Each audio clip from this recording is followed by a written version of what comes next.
E aí, meu amigo mecânico, você já conheceu o nosso conjunto de sensores e percebeu que nele temos mais de um sensor, que é o sensor TPS, sensor MAP e o sensor IAT. E na aula de hoje nós vamos falar a respeito do sensor TPS ou sensor TP. Mas antes disso, eu quero que você seja sincero comigo e analise aí, gente, que tem como eu avaliar nossas aulas que estão acontecendo no nosso treinamento Dominando o Diagnóstico. Galera, é muito importante que você avalie, né? Coloque a estrelinha correspondente, o que você acha justo de acordo com a nossa aula, porque com essa informação eu consigo perceber quais são as aulas que eu preciso melhorar para trazer para vocês. Inclusive, você pode depois estar mandando para a gente, professor, tenta melhorar ali, a imagem não ficou tão boa, o áudio ficou ruim, ou você falou muito rápido, que a gente vai tentando melhorar e trazer conteúdos, né? Aulas de melhores qualidade para você, beleza? Vamos voltar agora para a nossa aula, que é sensor TPS. Olha só, galera, aqui nós temos uma unidade de sensores ou conjunto de sensor. Percebam que ao centro, beleza?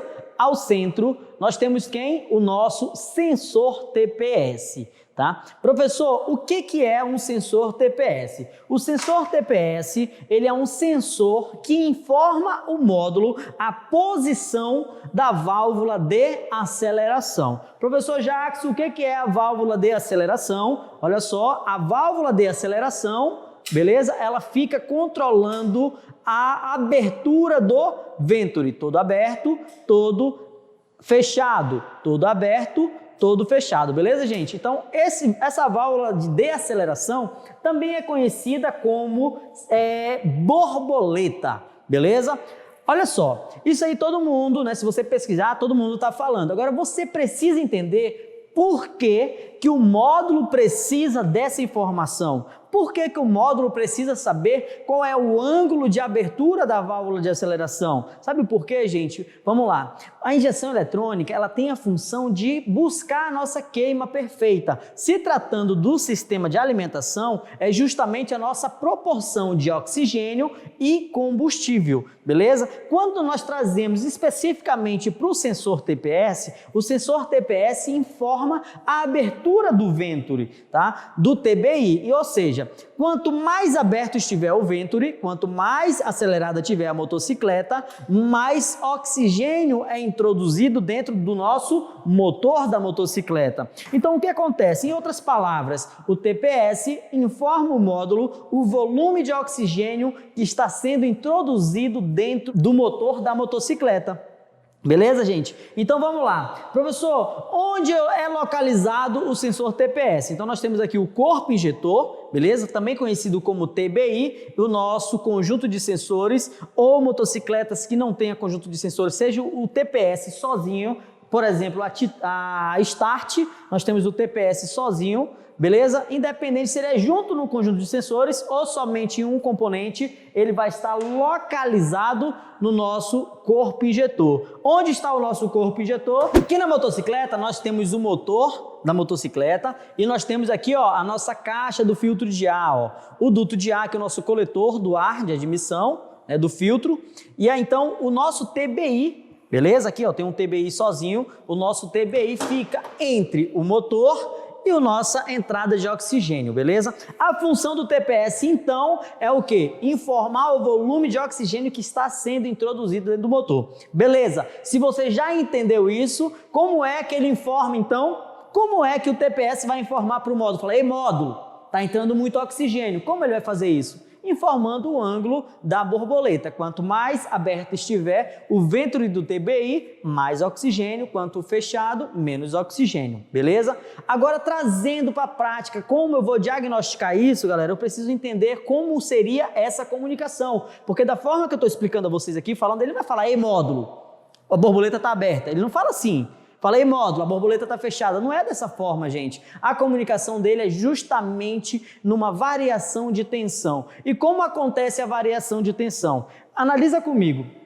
O sensor TPS, vou pegar esse aqui que está sozinho, ó. O sensor TPS, o que acontece? Ele nada mais é que um resistor variável. É isso aí, galera. O sensor TPS nada mais é um resistor variável. Ou seja, ele varia a sua resistência elétrica dependendo da posição do acelerador. Olha só como eu vou simplificar isso para vocês. Imagina então que o sensor TPS ele é um potenciômetro. Isso mesmo, gente. Ele é um potenciômetro. No momento que o acelerador está em repouso, não estou acelerando, ó, tá solto o acelerador. Não estou acelerando. O que está acontecendo? O sensor TPS está no momento no qual a resistência elétrica, lembra da aula de resistência lá em eletricidade? Resistência elétrica dele está alta, beleza? Então vamos entender o que isso significa aqui para a nossa motocicleta, tá?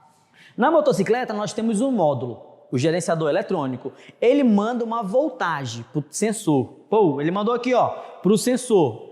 Quantos volts? Quantos volts? Anote para não esquecer, 5 volts. Ele manda 5 volts. Só que esse sensor manda o sinal de volta de acordo com a posição do acelerador. Quando o acelerador está em repouso, a resistência está alta. Logo, o sinal de retorno é uma tensão baixa, porque quando a resistência elétrica está alta, a dificuldade na passagem dos elétrons é alta. Então, se ele mandou 5 volts, a resistência está alta, a voltagem tende a ser menor. Beleza? Conforme o condutor vai acelerando, a resistência elétrica do nosso sensor TPS vai diminuindo, permitindo assim um fluxo maior da corrente elétrica. Logo, também a nossa tensão, a nossa voltagem vai subindo. Então, o módulo entende quando a voltagem está baixa, é o momento que a borboleta está fechada. Conforme a voltagem vai subindo,